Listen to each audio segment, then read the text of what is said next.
don't know how to... Okay, There, I think it is the now. time, Yeah. the timer is going down. Yeah, it is. Thank you, Nico, for joining us at Game One Magazine again. It's good to have you back.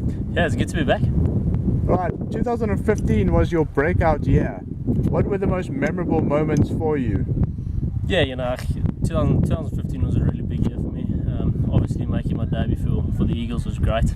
But I think probably the most memorable moment for me was when I was really part of the team for the first time during the PNC, and we won our first game against Japan. Just being part of the team and seeing how these true professionals go about it and what it's like to actually win a game at a test match level was just unbelievable. And then having the opportunity to travel to Canada, making my debut, and then beating Canada for the first time beating them for the first time 2 times in a year, and taking home the Can-Am trophy was just unbelievable. And then of course playing against South Africa in the World Cup was something that I'll just never be able to forget. You made your Rugby World Cup debut for the USA Eagles against the Springboks. Talk us through the experience of playing against your fellow countrymen. That's probably been one of the questions a lot of people have asked me. It was just unreal. You know what I mean? It's something to dream about as a kid, especially growing up in South Africa. You dream about being able to play at that level, playing against the guys that you've watched grow up. And running out against South Africa was just unbelievable. The experience I had singing the national anthems, then having to tackle these people that I've watched since I was a youngster. It was just unreal to me, and I think I probably smiled more during that game than anything else. Did you sing both anthems? Actually, I didn't. When they played the South African anthem first, and obviously that was really emotional for me, being a boy who grew up here in South Africa. But then having the opportunity to sing the American national anthem for the first time on the world's biggest stage was just unbelievable. You made a try-saving tackle on Jesse Creel during your match against the Springboks. Did you struggle bringing him down?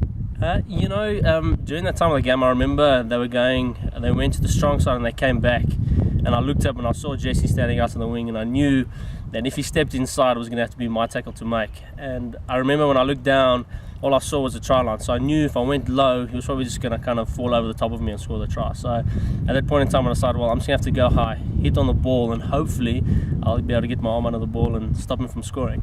Obviously Jesse is quite a big boy, so it was tough taking him to the ground, but at that point in time, I think I got the better of him with a really good bicep curl around that ball.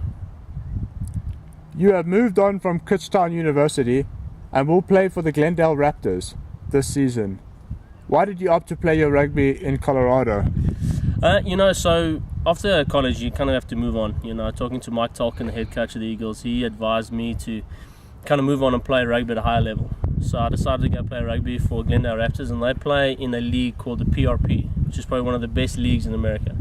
And a really cool part about it too is they're coached by an old Springbok, Andre Snyman.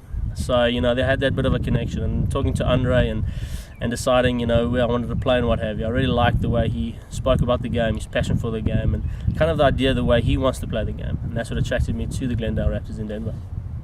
Are you going to continue with your studies? At this point in time, what I'm going to do is I'm going to take the next year or so off. I'm going to try really hard with the rugby thing and see what happens. I still have an opportunity to go play rugby for Palmer College of Chiropractic. But like I say, I'm going to try and use this year to see what I can do. Probably study a bit online, hoping to get my MBA before I start my chiropractic degree. But a lot of that's still in the pipeline. I still really want to see what happens with the rugby for now. You will most probably feature in the inaugural America's Rugby Championship later this year.